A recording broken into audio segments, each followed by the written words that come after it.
But the myths didn't cover it all, so the Greeks had to invent theater.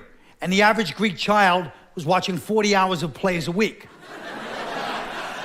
You know, and the parents didn't like it, but the kids are glued to it. What could you do, right? So,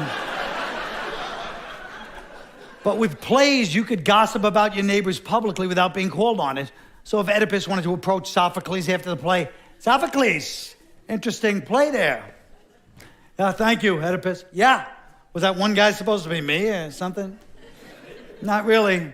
Oh, because I fucked my mother and I killed my father, so you can understand why I might...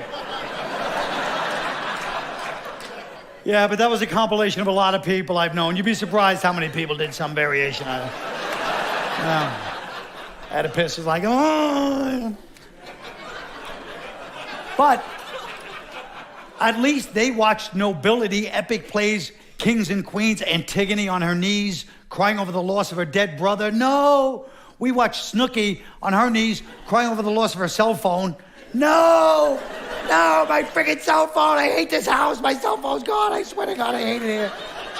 Oh, what am I? Oh, no, wait a minute. I found it. It was in my hand. Don't worry about it. I found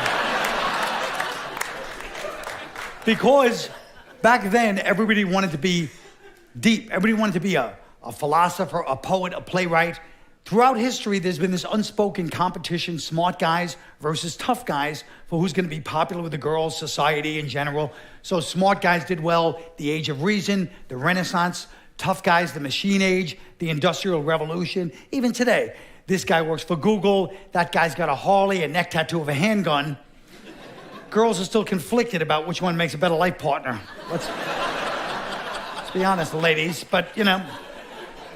But back then, it was the smart guys, but like anybody else, they couldn't just be smart. They had to start showing people they were smart. Suddenly, they come up with the poses. They're like this, you know. That one, people are like, oh, he's good, look, you know. They started to feel like they transcended human behavior and ego, but they were passive-aggressive and competitive, just like anybody else. When Socrates died, one of his last statements was, I know now that I know nothing. Kind of a dick move, right?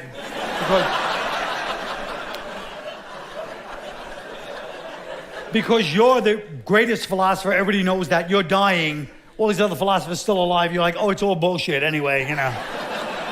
These guys have to do damage control just to make a living now, you know. People are coming up, is that it? Was it all bullshit? No, I know what he meant by that, we talked about it. You know, it's similar to something I once said, you're never in the same river twice, you know.